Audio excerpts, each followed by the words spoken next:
So I'll be showing you how to change the icon size on your Samsung Galaxy S24 series. Now I'm using the Ultra, but this works on all the S24s. What you want to do is go into settings. On the settings page, scroll down to display, tap on that, and then under display, scroll down and you should see screen zoom.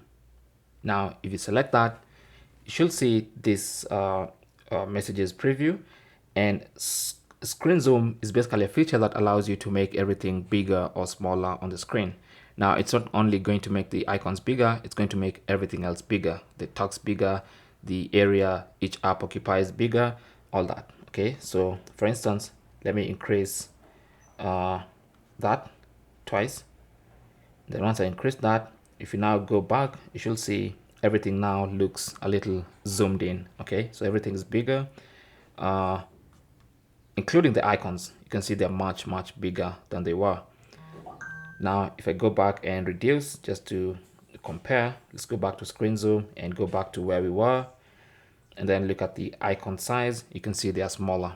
So that's basically how to change the size, or rather change icon size on your Galaxy S24. Thanks for watching.